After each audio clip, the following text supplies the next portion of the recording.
നമ്മെ ഉപദ്രവിച്ചിട്ടുള്ളവർ ഏതെങ്കിലും കഷ്ടങ്ങളിലൂടെ പോകുമ്പോൾ അത് കണ്ട് സന്തോഷിക്കുന്നത് മനുഷ്യ സഹജമാണ്. എന്നാൽ അതൊരിക്കലും ദൈവത്തിന് പ്രസാദമാകുകയില്ല. തൻ്റെ ശത്രുക്കൾ ദൈവശിക്ഷ അനുഭവിക്കുമ്പോൾ പ്രവാചകനായിരുന്ന യെശയ്യാവിന് അവരെക്കുറിച്ച് വലിയ വേദനയായിരുന്നു. എത്ര നല്ല മാതൃക!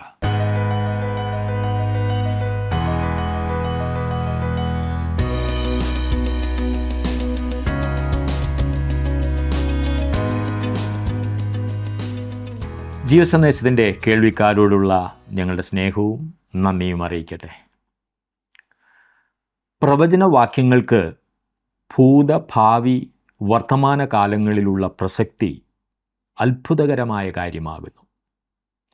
സൂക്ഷ്മമായി പഠിച്ചാൽ ദൈവം അരുളി ചെയ്യുന്ന കാര്യങ്ങൾ ത്രികാലങ്ങളിലും പ്രവർത്തിച്ചുകൊണ്ടിരിക്കുന്നത് നമുക്ക് കാണുവാൻ സാധിക്കും. വെളിപ്പാട് പുസ്തകം അവസാനത്തെ അധ്യായത്തിൽ കാണുന്നത്, സമയം അടുത്തിരിക്കിയാൽ ഈ പുസ്തകത്തിലെ പ്രവചനം മുദ്രയിടരുത്.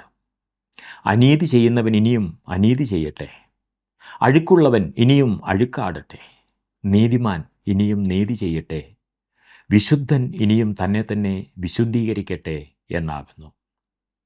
യെശയ്യാ പ്രവാചകന്റെ പുസ്തകം 20ഉം 21ഉം അധ്യായങ്ങളിലൂടെ ഇന്ന് നമ്മൾ കടന്നു പോകാം.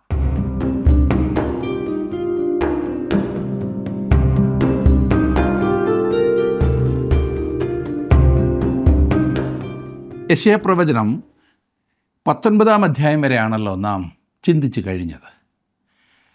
20-ാം അധ്യായത്തിലെ പ്രധാനപ്പെട്ട ചിന്ത 3 വർഷത്തിനുള്ളിൽ ഇസ്രായേൽ ആക്രമിക്കപ്പെടും എന്നുള്ളതാണ്. സഹസ്രാബ്ദ രാജ്യത്തിൽ മിസ്രൈമിന് ലഭിക്കാനിരിക്കുന്ന ഭാവികാല അനുഗ്രഹങ്ങളെ എടുത്തു പറഞ്ഞുകൊണ്ടാണ് യെശയ്യാ പ്രവചനം 19-ാം അധ്യായം അവസാനിച്ചത്. 20-ാം അധ്യായത്തിൽ സമീപഭാവിയിൽ സംഭവിപ്പാനിരിക്കുന്ന കാര്യങ്ങളെക്കുറിച്ചാണ് പ്രവചിച്ചിരിക്കുന്നത്. യെശയ്യാവ് ദൈവത്തിൻ്റെ പ്രവാചകനാകുന്നു എന്നത് തെളിയിച്ചു കൊടുക്കുന്ന പ്രവചനങ്ങളത്രേ ഇത്. കാരണം താൻ ജീവിച്ചിരുന്ന സമയത്ത് തന്നെ നിറവേറിയ പ്രവചനങ്ങളാകുന്നു നാം ഇവിടെ കാണുന്ന പ്രവചനങ്ങൾ. 20-ാം അധ്യായത്തിൻ്റെ 1-ാം വാക്യം ഞാനൊന്ന് വായിക്കാം. അശൂർ രാജാവായ സർഗോൻ്റെ കൽപ്പനപ്രകാരം തർത്താൻ അസ്ദോദിലേക്ക് ചെന്ന് അസ്ദോദിനോട് യുദ്ധം ചെയ്ത് അതിനെ പിടിച്ച ആണ്ടിൽ, തർത്താൻ അശൂർ സൈന്യത്തിലെ ഒരു സൈന്യാധിപനായിരുന്നു. രാജാക്കന്മാരുടെ 2-ാം പുസ്തകം 18-ാം അധ്യായത്തിൻ്റെ 17-ാം വാക്യത്തിൽ അത് പറഞ്ഞിട്ടുണ്ട്. 10 ഗോത്രങ്ങൾ ഉൾപ്പെട്ട വടക്കേ രാജ്യമായ ഇസ്രായേലിലെ ഒരു പട്ടണമായിരുന്നു അസ്ദോദ്. രാജാക്കന്മാരുടെ 2-ാം പുസ്തകം 17-ാം അധ്യായത്തിൻ്റെ 3-ാം വാക്യത്തിൽ നാം അങ്ങനെ വായിക്കുന്നു. ഞാനൊന്ന് വായിക്കാം. അവൻ്റെ നേരെ അശൂർ രാജാവായ സൽമനേസർ പുറപ്പെട്ടു വന്നു. ഹോശേയ അവന് ആശ്രിതനായി തീർന്നു, കപ്പം കൊടുത്തു വന്നു. ബൈബിളിൽ ഈ ഭാഗത്ത് മാത്രമേ സർഗോൻ്റെ പേര് സൂചിപ്പിച്ചിട്ടുള്ളൂ. അതുകൊണ്ട് തന്നെ ഈ പേരിൽ ഒരാൾ ചരിത്രത്തിൽ ജീവിച്ചിരുന്നില്ല എന്ന് അനേകരും വാദിക്കുന്നുണ്ട്. പുരാവസ്തു ഗവേഷകർ ഈ പേര് അശൂർ പ്രാബല്യത്തിലിരുന്ന സമയത്ത് ശരുക്കീൻ എന്ന പേരിലായിരുന്നു എന്ന് കാണിക്കുന്നുണ്ട്. അങ്ങനെ ഒരുവൻ്റെ ചരിത്രം വളരെയേറെ കാണുന്നുണ്ട്. ഇനി 2-ാം വാക്യത്തിലേക്ക് വന്നാട്ടെ. 20-ാം അധ്യായത്തിൻ്റെ 2-ാം വാക്യം.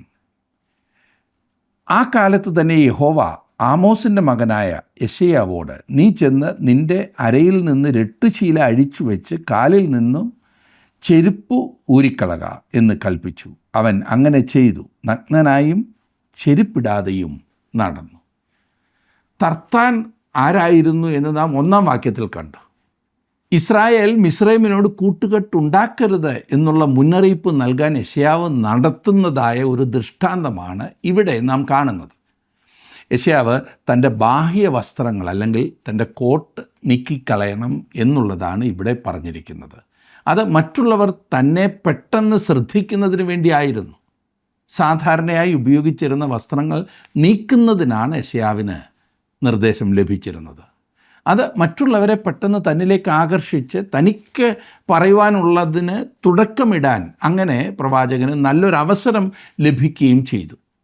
അതുകൊണ്ട് നാം വായിക്കുന്നത് യെശയ്യാവ് നഗ്നനായും ചെരുപ്പ് ഇടാതെയും നടന്നു എന്നത്രേ. 3-ാം വാക്യം നോക്കിക്കാട്ടെ, 20-ാം അധ്യായത്തിൻ്റെ 3-ാം വാക്യം. പിന്നെ യഹോവ അരുളി ചെയ്തത്, എൻ്റെ ദാസനായ യെശയ്യാവ് മിസ്രയീമിനും കൂശിനും അടയാളവും അത്ഭുതവുമായിട്ട് 3 സംവത്സരം നഗ്നനായും ചെരുപ്പിടാതെയും നടന്നതുപോലെ. മിസ്രയീമിന് എന്ത് സംഭവിക്കുമെന്ന് അവർ അറിയുന്നതിന് വേണ്ടി യെശയ്യാവ് ഇസ്രായേലിൽ കൂടി നടക്കുന്ന ഒരു ദൃഷ്ടാന്തമാകുന്നു നാം ഇവിടെ കാണുന്നത്. അവൻ്റെ നടപ്പ് ജനത്തിന് അടയാളവും അത്ഭുതവുമായിരുന്നു എന്നാണ് നാം വായിച്ചത്. 4-ാം വാക്യത്തിൽ വായിക്കുന്നത്, അശൂർ രാജാവ് മിസ്രയീമിൽ നിന്നുള്ള ബദ്ധന്മാരെയും കൂശിൽ നിന്നുള്ള പ്രവാസികളെയും ആബാലവൃദ്ധം മിസ്രയീമിൻ്റെ ലജ്ജയ്ക്കായിട്ട് നഗ്നന്മാരും ചെരുപ്പിടാത്തവരും ആസനം മറയ്ക്കാത്തവരുമായി പിടിച്ചു പോകും. മിസ്രയീമിനെ തന്നെ രക്ഷിക്കാൻ കഴിയാത്തത് കൊണ്ട് ഇസ്രായേലിന് കൂട്ടുകെട്ടുണ്ടാക്കുവാനും ആശ്രയിക്കുവാനും മതിയായ രാജ്യമായിരുന്നില്ല മിസ്രയീം എന്നാണ് ഇവിടെ വെളിപ്പെടുത്തുന്നത്. മിസ്രയീമിനെയും എത്യോപ്യയെയും, അതായത് കൂശ്, അശൂർ രാജാവായ സർഗോൻ ആക്രമിക്കുകയും യെശയ്യാവ് പ്രവചിച്ചിരിക്കുന്നത് പോലെ തന്നെ മിസ്രയീമിൻ്റെ മേൽ നിന്ന വരികയും ചെയ്തു എന്ന് നമുക്കറിയാം. ഇനി നമുക്ക് 21-ാം അധ്യായത്തിലേക്ക് പ്രവേശിച്ച് ചില ചിന്തകൾ അവിടെ നിന്ന് പഠിക്കാം. 21-ാം അധ്യായത്തിൽ 7, 8, 9 ഭാരങ്ങൾ അഥവാ ന്യായവിധി അല്ലെങ്കിൽ ദൈവം അയച്ച ശിക്ഷയെക്കുറിച്ചാണ് പറയുന്നത്.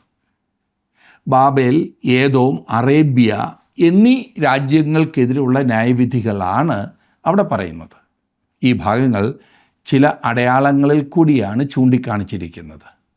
ആ അടയാളങ്ങൾ ഇന്ന് നമുക്ക് വ്യക്തമായി മനസ്സിലാക്കാൻ ബുദ്ധിമുട്ടുണ്ടെങ്കിലും യെശയ്യാവിൻ്റെ കാലത്ത് ജനങ്ങൾക്കത് വളരെയധികം വ്യക്തമായിരുന്നു എന്നത്രേ ഞാൻ വിശ്വസിക്കുന്നത്. ഈ രാജ്യങ്ങളെല്ലാം ഇസ്രായേലിൻ്റെ വലിയ ശത്രുക്കളായിരുന്നു. ഇവയിൽ ഓരോന്നും ദൈവത്തിൻ്റെ ജനത്തിന് വലിയ കഷ്ടതകൾ ഉണ്ടാക്കിയവരാണ്. അവ ഓരോന്നും ന്യായം വിധിക്കപ്പെടുകയും ചെയ്തു. ഈ അധ്യായത്തിൻ്റെ 21-ാം അധ്യായത്തിൻ്റെ പ്രത്യേകത ഇതിൽ പ്രതീകങ്ങൾ അഥവാ അടയാളങ്ങൾ ഉപയോഗിച്ചിരിക്കുന്നു എന്നുള്ളതാണ്. പ്രതീകങ്ങൾ യാഥാർത്ഥ്യമായതിനെ ചിത്രീകരിക്കുന്നവയാണ്. ഇക്കാര്യം നാം ഓർത്തിരിക്കേണ്ടത് ആവശ്യമാണ്. 21-ാം അധ്യായത്തിൻ്റെ 1-ാം വാക്യത്തിൽ നാം കാണുന്നത്, സമുദ്രതീരത്തെ മരുഭൂമിയെക്കുറിച്ചുള്ള പ്രവാചകം തെക്ക് ചുഴലിക്കാറ്റടിക്കുന്നത് പോലെ അത് മരുഭൂമിയിൽ നിന്ന് ഭയങ്കര ദേശത്ത് നിന്ന് തന്നെ വരുന്നു. സമുദ്രതീരത്തെ മരുഭൂമി, ഇത് വളരെ വിചിത്രമായ ഒരു പ്രസ്താവനയായി തോന്നുന്നില്ലേ? വെള്ളം എത്ര ഉണങ്ങിയിരിക്കുന്നു എന്ന് പറയുന്നത് പോലെ, ഉണങ്ങിയ ഐസ് എന്ന് പറയുന്നത് പോലെയൊക്കെ ഉള്ള ഒരു പ്രയോഗമാണ് ഇതില്ലേ? ഏത് ദേശത്തെയാണ് ഇവിടെ ഉദ്ദേശിച്ചിരിക്കുന്നതെന്ന് ഈ വാക്യത്തിൽ നിന്നും മനസ്സിലാക്കാൻ കഴിയില്ല. എന്നാൽ മുമ്പോട്ട് നാം വായിക്കുമ്പോൾ നമുക്കത് മനസ്സിലാകുന്നതാണ്. അതെ, 9-ാം വാക്യത്തിൽ ആ ദേശത്തെക്കുറിച്ച് പറഞ്ഞിട്ടുണ്ട്. ബാബേൽ വീണു, അതിലെ ദേവന്മാരുടെ വിഗ്രഹങ്ങളൊക്കെ ഈ നിലത്ത് വീണ് തകർന്നു കിടക്കുന്നു എന്ന് അവൻ പറഞ്ഞത് ഈ ദേശത്തെക്കുറിച്ചാണ്. അതുകൊണ്ട് സമുദ്രതീരത്തെ മരുഭൂമി ബാബേലാണെന്ന് വ്യക്തമാണ്. ബാബേൽ ഒരു ലോകശക്തിയായി തീരുന്നതിന് മുമ്പേ തന്നെ ഈ ദേശത്തിൻ്റെ നാശത്തെക്കുറിച്ച് വീണ്ടും പ്രവചിച്ചിരിക്കുന്നു എന്നത് ശ്രദ്ധേയമാണ്. ഈ കാര്യം മുമ്പേ തന്നെ നാം കണ്ടു കഴിഞ്ഞതാണല്ലോ. 13, 14 അധ്യായങ്ങളിലെ 1-ാമത്തെ ഭാരം അഥവാ 1-ാമത്തെ കഷ്ടം ബാബേലിനെതിരായിട്ടുള്ളതായിരുന്നു. ബാബേൽ ഭയഭീതിയുള്ളതായി തീർന്നു. അതിൻ്റെ നാശത്തെക്കുറിച്ചാണ് വീണ്ടും ഇവിടെ പറഞ്ഞിരിക്കുന്നത്. ദൈവത്തിനെതിരായി 1-ാമത്തെ സംഘടിത ശക്തി വെളിപ്പെട്ടത് ബാബേലിലായിരുന്നു എന്ന കാര്യം ഓർക്കുന്നുണ്ടല്ലോ. ബാബേൽ ഗോപുരം ഓർക്കുന്നില്ലേ? ഉൽപ്പത്തി പുസ്തകത്തിൽ ദൈവത്തിനെതിരായുള്ള അവസാനത്തെ ശക്തിയും ബാബേലായിരിക്കും. വെളിപ്പാട് പുസ്തകം 17, 18 അധ്യായങ്ങളിൽ അത് നാം കാണുന്നുണ്ട്. മതപരമായ ബാബിലോൺ 17-ാം അധ്യായത്തിലും വാണിജ്യപരമായ ബാബിലോൺ വെളിപ്പാട് പുസ്തകം 18-ാം അധ്യായത്തിലും നാം കാണുന്നു. അപ്പോൾ സമുദ്രതീരത്തെ മരുഭൂമി എന്നത് വൈരുദ്ധ്യം ഉൾക്കൊള്ളുന്ന ഒരു ശൈലിയാണെന്ന് ഞാൻ നേരത്തെ തന്നെ പറഞ്ഞുവല്ലോ. ഭൂമിശാസ്ത്രപരമായി ബാബേൽ സ്ഥിതി ചെയ്തിരുന്നത് യൂഫ്രട്ടീസ് നദിക്കരികെയുള്ള മരുഭൂപ്രദേശത്താണ്. യൂഫ്രട്ടീസ് നദിയിൽ നിന്നുള്ള തോടുകളാണ് അഥവാ ജലസേചനത്തിനു വേണ്ടി ഉപയോഗിച്ചിരുന്ന ആ കനാലുകളാകുന്നു ബാബേലിനെ നനയ്ക്കുകയും കൃഷിക്ക് ഉപയുക്തമാക്കുകയും ചെയ്തിരുന്നത്. ബാബേലിനെക്കുറിച്ച് യിരെമ്യാ പ്രവാചകൻ വിവരിക്കുന്നത് യിരെമ്യാ പ്രവചനം 51 അധ്യായത്തിൻ്റെ 13 വാക്യത്തിൽ, വലിയ വെള്ളങ്ങൾക്കരികെ വസിക്കുന്നവളായി വളരെ നിക്ഷേപങ്ങൾ ഉള്ളവളെ, നിൻ്റെ അവസാനം നിന്നെ ഛേദിച്ച് കളയുവാനുള്ള അവധി വന്നിരിക്കുന്നു. മരുഭൂമിയും നദിയും കൂടി ചേർന്നുള്ള വിചിത്രമായൊരു പ്രദേശമാണിത്. ഈ വിധത്തിലുള്ള കൂടിച്ചേരൽ വെളിപ്പാട് പുസ്തകത്തിലും നാം കാണുന്നുണ്ട്. വെളിപ്പാട് പുസ്തകം 17 അധ്യായത്തിൻ്റെ 3 വാക്യത്തിൽ നാം കാണുമ്പോൾ, അവൻ എന്നെ ആത്മാവിൽ ഒരു മരുഭൂമിയിലേക്ക് കൊണ്ടുപോയി. അപ്പോൾ 7 തലയും 10 കൊമ്പുമുള്ളതായും ദൂഷണനാമങ്ങൾ നിറഞ്ഞ് കടും ചുവപ്പുള്ള ഒരു മൃഗത്തിന്മേൽ ഒരു സ്ത്രീ ഇരിക്കുന്നത് ഞാൻ കണ്ടു. മരുഭൂമിയിലാണ് യോഹന്നാൻ പെരുവെള്ളം കണ്ടത് എന്ന് വെളിപ്പാട് പുസ്തകം 17 അധ്യായത്തിൻ്റെ 1ഉം 2ഉം വാക്യങ്ങളിൽ പറയുന്നു. ഞാൻ ആ ഭാഗം ഒന്ന് വായിക്കാം. വെളിപ്പാട് പുസ്തകം 17 ആദ്യത്തെ 2 വാക്യങ്ങൾ. വരിക, ഭൂമിയിലെ രാജാക്കന്മാരോട് വേശ്യാവൃത്തി ചെയ്ത് തൻ്റെ വേശ്യാവൃത്തിയുടെ മദ്യത്താൽ ഭൂവാസികളെ മത്തരാക്കിയവളായി പെരുവെള്ളത്തിന്മീതെ ഇരിക്കുന്ന മഹാവേശിയുടെ ന്യായവിധിയിൽ ഞാൻ കാണിച്ചു തരാം എന്ന് അവിടെ നാം വായിക്കുന്നു. വെളിപ്പാട് പുസ്തകം 17 അധ്യായത്തിൻ്റെ 1ഉം 2ഉം വാക്യങ്ങൾ പ്രതീകാത്മകങ്ങളാണ്. യിരെമ്യാവിലും നാം ഇങ്ങനെ കാണുന്നുണ്ട്. ബാബേൽ അതിൻ്റെ തിളക്കവും സൗന്ദര്യവും മൂലം വിഗ്രഹാരാധനയുടെയും അന്ധവിശ്വാസത്തിൻ്റെയും ശിരസ് എന്ന നിലയിലും മരുഭൂമിയിലെ മരീചികയായിരുന്നു. അതെ, സമുദ്രതീരത്ത് മരുഭൂമി. ഇത് വളരെ വിചിത്രമായിരിക്കുന്നു അല്ലേ? എന്തൊരു ചിത്രമാണ് നമുക്കിവിടെ ലഭിക്കുന്നത്. ബാബേൽ ഒരു മനോഹര സ്ഥലമായിരുന്നില്ല. അത് മരുഭൂമിയിലെ ഒരു മരീചികയായിരുന്നു. അത് മരുപ്പച്ചയോ നീരുറവയോ ആയിരുന്നില്ല. പിന്നെയോ വിഗ്രഹങ്ങളും അന്ധവിശ്വാസങ്ങളും കൊണ്ട് നിറഞ്ഞ ഒരു സ്ഥലമായിരുന്നു. ഈ ബാബേൽ മനുഷ്യാത്മാവിന് കൊടുക്കുവാൻ ജീവൻ്റെ ജലം അവിടെ ഉണ്ടായിരുന്നില്ല. ഇവിടെ നാം നമ്മെക്കുറിച്ച് ചിന്തിക്കേണ്ടത് ആവശ്യമാണ്. യോഹന്നാൻ എഴുതിയ സുവിശേഷം 7 അധ്യായത്തിൻ്റെ 38 വാക്യത്തിൽ യേശു പറഞ്ഞു, എന്നിൽ വിശ്വസിക്കുന്നവൻ്റെ ഉള്ളിൽ നിന്ന് തിരുവെഴുത്ത് പറയുന്നത് പോലെ ജീവജലത്തിൻ്റെ നദികൾ ഒഴുകുമെന്ന്. ഞാൻ ജീവദായകമായ ഉറവയായിരിക്കുന്നുവോ എന്ന് ഓരോ മനുഷ്യനും തന്നോട് തന്നെ ചോദിക്കേണ്ടത് ആവശ്യമാണ്. അതോ ഞാൻ ജീവിതമാകുന്ന മരുഭൂമിയിൽ വെറും ഒരു മരീചിക മാത്രമോ? ദൈവവചനം പഠിക്കുകയും പഠിപ്പിക്കുകയും ചെയ്യുവാൻ അവസരമില്ലാത്ത ഇടങ്ങൾ വാസ്തവത്തിൽ മരുഭൂമി തന്നെയാണ്. വെള്ളമില്ലാത്ത, ഒരു ഉന്മേഷവും നൽകാത്ത ഒരു സ്ഥലം. അങ്ങനെയുള്ള സഭകൾ സമുദ്രതീരത്തെ മരുഭൂമിയാണ്. അതുകൊണ്ട് നാം സ്വയം പരിശോധിക്കേണ്ടത് വളരെ ആവശ്യമാണ്, അത്യാവശ്യമാണ്. എൻ്റെ സ്വന്തം ജീവിതം, എൻ്റെ കുടുംബം, എൻ്റെ സഭ, അത് കേവലം മരുഭൂമിയുടെ അനുഭവത്തിലാണോ? ചിന്തിച്ചാട്ടെ. 21 അധ്യായത്തിൻ്റെ 2 വാക്യത്തിൽ നാം കാണുന്നത്, കഠിനമായൊരു ദർശനം എനിക്ക് വെളിപ്പെട്ടിരിക്കുന്നു. ദ്രോഹി ദ്രോഹം ചെയ്യുന്നു, കവർച്ചക്കാരൻ കവർച്ച ചെയ്യുന്നു. ഏലാമേ കയറിച്ചെല്ലുക, മെതിയെ നിരോധിച്ചു കൊള്ളുക, അതിൻ്റെ ഞരക്കമൊക്കെയും ഞാൻ നിർത്തിക്കളയും. ഏലാമേ കയറിച്ചെല്ലുക, മെതിയെ നിരോധിച്ചു കൊള്ളുക, അതിൻ്റെ ഞരക്കമൊക്കെയും ഞാൻ നിർത്തിക്കളയുമെന്ന്. പട്ടണം നശിപ്പിച്ച് കൊള്ളയടിക്കുവാൻ ദൈവം മേദ്യ പാർസ്യയോട് കൽപ്പിക്കുന്നു. അതാണ് വാസ്തവത്തിൽ സംഭവിച്ചത്. ആക്രമണം, അതെ, അത് നടക്കുന്നതിന് മുമ്പേ തന്നെ നൽകപ്പെട്ടൊരു പ്രവചനമാണിത്. ഇനി 3ഉം 4ഉം വാക്യങ്ങൾ നോക്കിക്കാട്ടെ. അതുകൊണ്ട് എൻ്റെ അരയിൽ വേദന നിറഞ്ഞിരിക്കുന്നു, നോവ് കിട്ടിയ സ്ത്രീയുടെ നോവ് പോലെയുള്ള വേദന എന്നെ പിടിച്ചിരിക്കുന്നു. എനിക്ക് ചെവി കേട്ടുകൂടാതെ വണ്ണം ഞാൻ അതിവേദനപ്പെട്ടിരിക്കുന്നു, കണ്ണ് കാണാതെ വണ്ണം ഞാൻ പരിഭ്രമിച്ചിരിക്കുന്നു. എൻ്റെ ഹൃദയം പതറുന്നു, ഭീതി എന്നെ ഭ്രമിപ്പിച്ചിരിക്കുന്നു. ഞാൻ കാക്ഷിച്ച സന്ധ്യാസമയം അവൻ എനിക്ക് വിറയിലാക്കി തീർത്തു.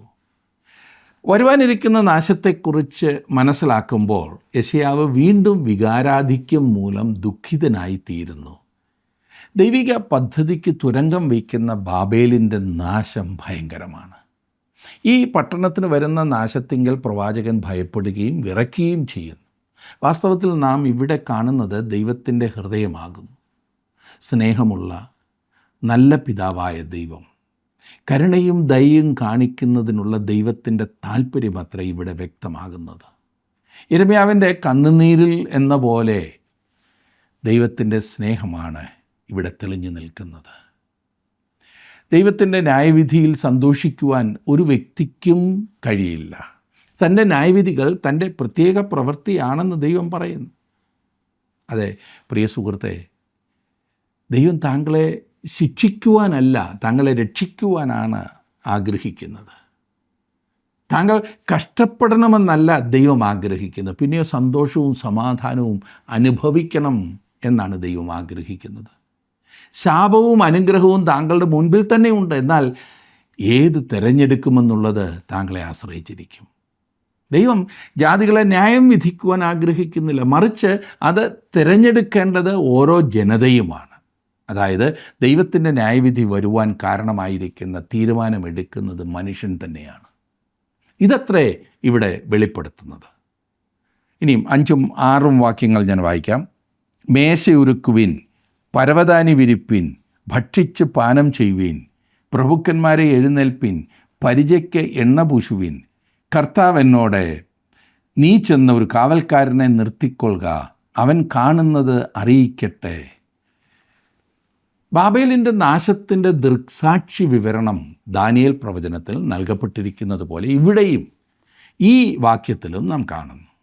ദാനിയേൽ പ്രവചനം 5-ാം അധ്യായം നോക്കുമ്പോൾ ഈ സംഭവം നടക്കുന്നതിന് ഏകദേശം 200 വർഷങ്ങൾക്ക് മുമ്പാണ് ഈ പ്രവചനം എഴുതപ്പെട്ടത് എന്ന് ഓർക്കണം. ബെൽസസേറിൻ്റെ വിരുന്നിൻ്റെ വേളയിൽ മേദ്യർ, അന്നത്തെ മേദ്യ ജനറലായ ഗോബ്രിയാസ് തൻ്റെ സൈന്യത്തെ പട്ടണ മതിലിന് അടിയിൽ കൂടിയുള്ള ആ വരണ്ട നദീതടത്തിൽ കൂടി നടത്തുകയും അപ്രതീക്ഷിതമായ പട്ടണം പിടിച്ചെടുക്കുകയും ചെയ്തു. അങ്ങനെ ദൈവം പറഞ്ഞത് അതുപോലെ തന്നെ സംഭവിച്ചു എന്ന് ദാനിയേൽ പ്രവചനത്തിൽ നിന്നും ചരിത്രത്തിൽ നിന്നും നാം മനസ്സിലാക്കുന്നു.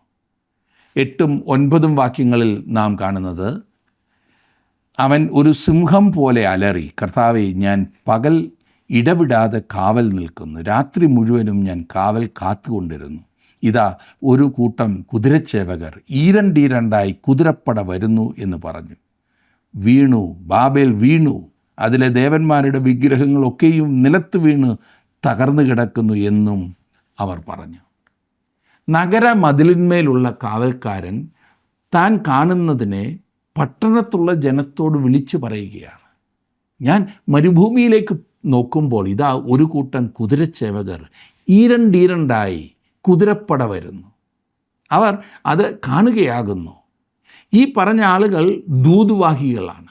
അവരുടെ ദൂത് ബാബേൽ വീണു വീണു എന്നതായിരുന്നു. കാവൽക്കാരൻ ബാബേൽ നഗരം വീണുപോയി എന്ന ദൂത് ബാബേൽ രാജാവിനെ അറിയിച്ചു. യിരെമ്യാ പ്രവചനം 51-ാം അധ്യായത്തിൻ്റെ 31 മുതൽ ഉള്ള വാക്യങ്ങളിൽ നാം അത് കാണുന്നു. ബാബേലിലെ ദേവന്മാരുടെ വിഗ്രഹങ്ങളൊക്കെയും നിലത്ത് വീണ് തകർന്നു കിടക്കുന്നു. ബാബേൽ വിഗ്രഹാരാധനയുടെ കേന്ദ്രസ്ഥാനമായിരുന്നുവല്ലോ. ഇനിയും 10-ാം വാക്യം നോക്കിക്കാട്ടെ. എൻ്റെ മെതിയെ, എൻ്റെ കളത്തിലെ ധാന്യമേ, ഇസ്രായേലിൻ്റെ ദൈവമായ സൈന്യങ്ങളുടെ യഹോവ അരുളിച്ചെയ്തു, ഞാൻ കേട്ടിട്ടുള്ളത് നിങ്ങളോട് അറിയിച്ചിരിക്കുന്നു. കൊയ്ത്ത് ന്യായവിധിയുടെ സമയത്തെ കാണിക്കുന്നതാണ്. യോഹന്നാൻ എഴുതിയ സുവിശേഷം 4-ാം അധ്യായത്തിൻ്റെ 35-ാം വാക്യത്തിൽ നമ്മുടെ കർത്താവ് പറഞ്ഞിരിക്കുന്നത്, ഇനി 4 മാസം കഴിഞ്ഞിട്ട് കൊയ്ത്ത് വരുന്നു എന്ന് നിങ്ങൾ പറയുന്നില്ലയോ?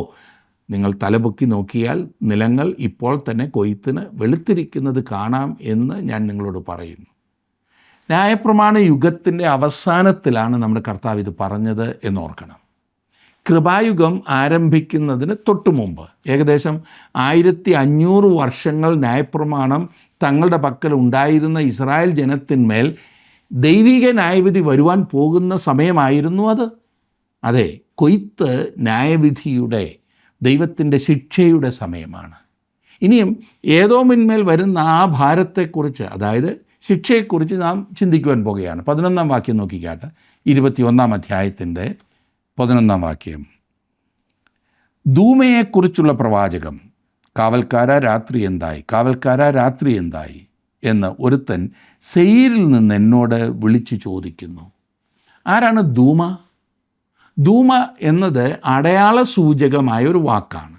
അതിൻ്റെ ആഴത്തിലുള്ള അർത്ഥം നൽകേണ്ടതിനായി യെശയ്യാവ് പലപ്പോഴും ഇപ്രകാരം വാക്കുകൊണ്ടുള്ള ഒരു പ്രയോഗം നടത്തുന്നതായി നാം കാണുന്നുണ്ട്. നാം അത് നേരത്തെ കണ്ടിട്ടുണ്ടല്ലോ. ജനത്തിന് തൻ്റെ ദൂത് ഗ്രഹിക്കത്തക്കവണ്ണമുള്ള വാക്കുകൾ യെശയ്യാവ് ഉപയോഗിച്ചു. ദൂമ എന്ന വാക്ക് ഏദോം എന്ന വാക്കിൽ നിന്നും വന്നതാണ്. ദൂമ എന്നതിൻ്റെ അർത്ഥം നിശബ്ദത എന്നാണ്. ഊമൻ എന്നർത്ഥമുള്ള ഇംഗ്ലീഷ് പദത്തിൻ്റെ ഡം എന്ന വാക്ക് ഇതിനോട് ബന്ധപ്പെട്ടതാണ്. തൻ്റെ ഉദ്ദേശത്തിന് യോജിച്ച വാക്കാണ് യെശയ്യാവ് തിരഞ്ഞെടുത്തിരിക്കുന്നത്. ഏദോം ഇന്നും മരണമൂകത പോലെ നിശബ്ദമായ ഒരു സ്ഥലമാണ്.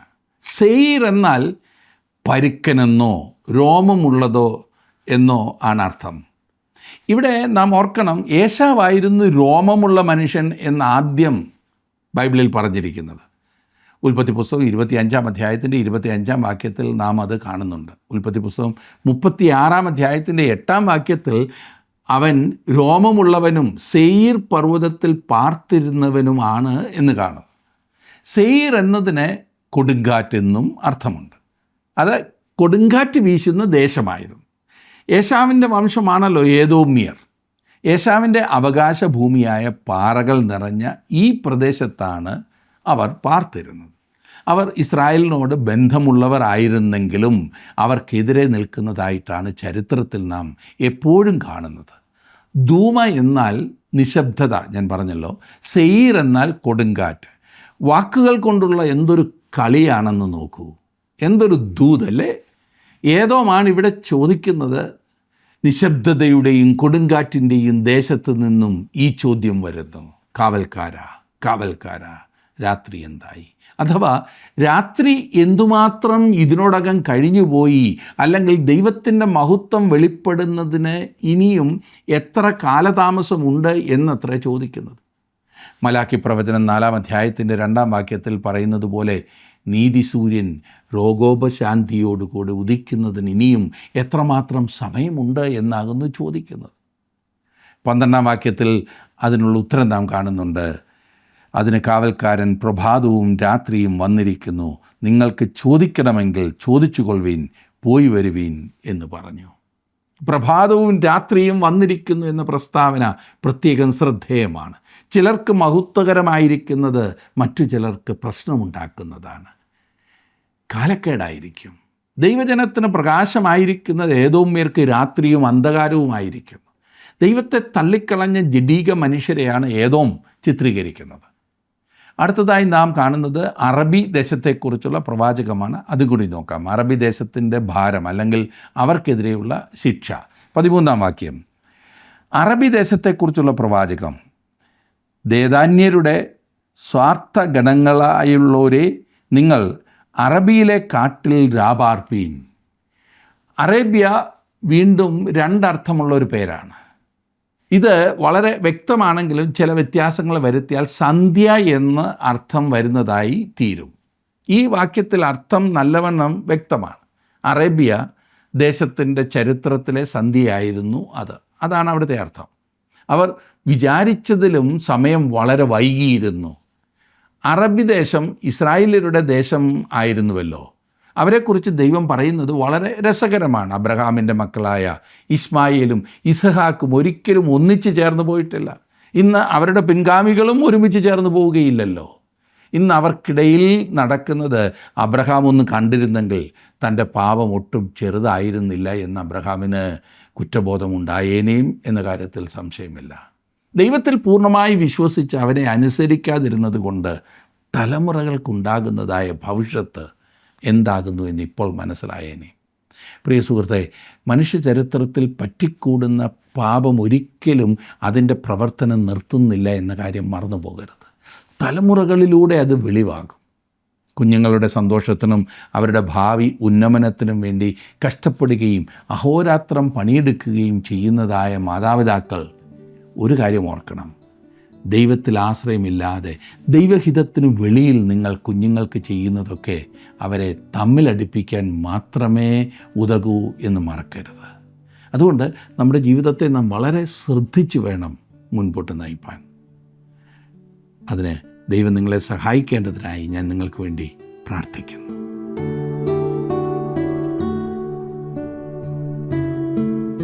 ഒരു യഥാർത്ഥ ദൈവമനുഷ്യൻ്റെ സ്വഭാവ സവിശേഷതയാകുന്നു യെശയ്യാ പ്രവാചകനിൽ നമ്മൾക്ക് ദർശിക്കുവാൻ കഴിയുന്നത്.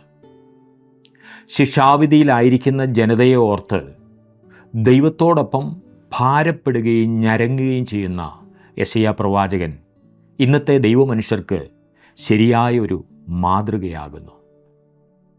ശിക്ഷാവിധിക്ക് യോഗ്യരായിരുന്നവരുടെ ശിക്ഷ തന്നെത്താൻ ഏറ്റെടുത്ത ക്രിസ്തുവിൻ്റെ മനസ്സിൻ്റെ നിഴലാകുന്നു നാം അദ്ദേഹത്തിൽ ദർശിക്കുന്നത്. ദൈവസ്നേഹത്തിൻ്റെ ആഴങ്ങൾ നമ്മുടെ ഹൃദയങ്ങളിൽ മതിക്കട്ടെ. ദൈവത്തെ ആഴമായി സ്നേഹിക്കുവാൻ ഈ പഠനങ്ങൾ നമ്മെ സഹായിക്കട്ടെ.